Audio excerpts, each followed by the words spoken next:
क्या आपकी जिंदगी में कोई ऐसा इंसान है जो आपकी पुरानी गलतियों को बार बार याद दिलाकर आपको कमजोर महसूस कराता है? कि आपकी उदारता ही आपके लिए मुसीबत बन गई है? नमस्ते, मैं हूं नम्रता राज और आज हम बात करेंगे रियल लाइफ नम्रता पर गीता के अध्याय 1 श्लोक 3 के बारे में।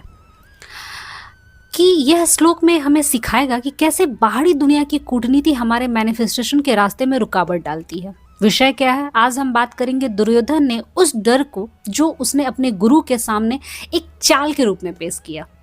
श्लोक क्या था, सुनिए। पश्चाताम पांडु पुत्राना माचार्य महितम चुमम व्याढ़म दुपुत्रन तत्वसेन धीमता।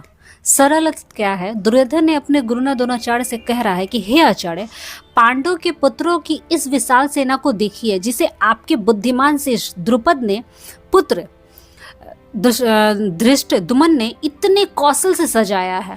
कहानी के पीछे का जो सार है गुरु द्रोण और द्रुपद का है। अतीत का रहस्य जानिए। दुर्योधन ने यहाँ तत्व शिष्य आपका शिष्य शब्द का इस्तेमाल किया। इसके पीछे एक गहरा राज है।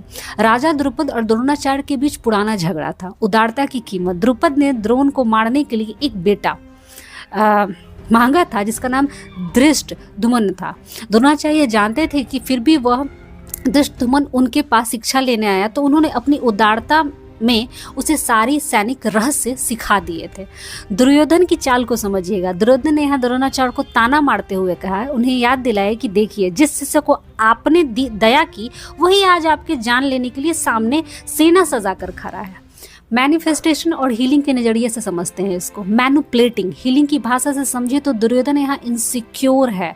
जब हम डरे होते हैं ना तो हम दूसरों की कमजोरियों को उड़िए देते हैं। लिमिटिंग बिलीव अक्सर हमारे खुद के सिखाए हुए पैटर्न या विचार ही हमारी सफलता के आगे खड़े हो जाते हैं। जैसे द्रोणाचार्य का अपना शिष्य उनके खिलाफ खड़ा था, वैसे ही हमारे पुराने डर हमारे मैनिफेस्टेशन को ब्लॉक करते हैं। तो माइंडसेट ट्रैप है। दुर्योधन चाहता था कि द्रोणाचार्य अपने पांडवों के प्रति अपनी कोमलता को छोड़ दे। यह दिखाता है कि जब हम लैक कमी की वाइब्रेशन में होते हैं ना तो हम कूटनीति और चालाकी का सहारा लेते हैं। मॉडर्न लाइफ में इसका इस्तेमाल कैसे करेंगे? उदारता vs बुद्धिमानी। हीलर होने के नाते मैं आपसे कहती हूँ कि उदार होना अच्छी है लेकिन अपनी भावनाओं को अपनी रणनीति पर हावी ना होने दें।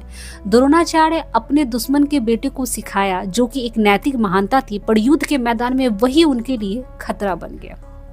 केस स्टडी क्या है? सोचिए, आपने किसी की बहुत मदद की और वही आज आपके खिलाफ खड़ा है।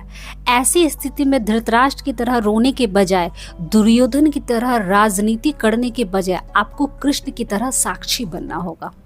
चलिए एक एक्सरसाइज मैं देती हूँ। अपने अंदर उन शिष्यों विचारों को पहचाने जिन्हें आपने खुद पाला है लेकिन वो आज आपकी तरक्की को रोक रहे हैं। इसका निष्कर्ष क्या है और मैं होमवर्क भी दूंगी, सारांश समझिएगा।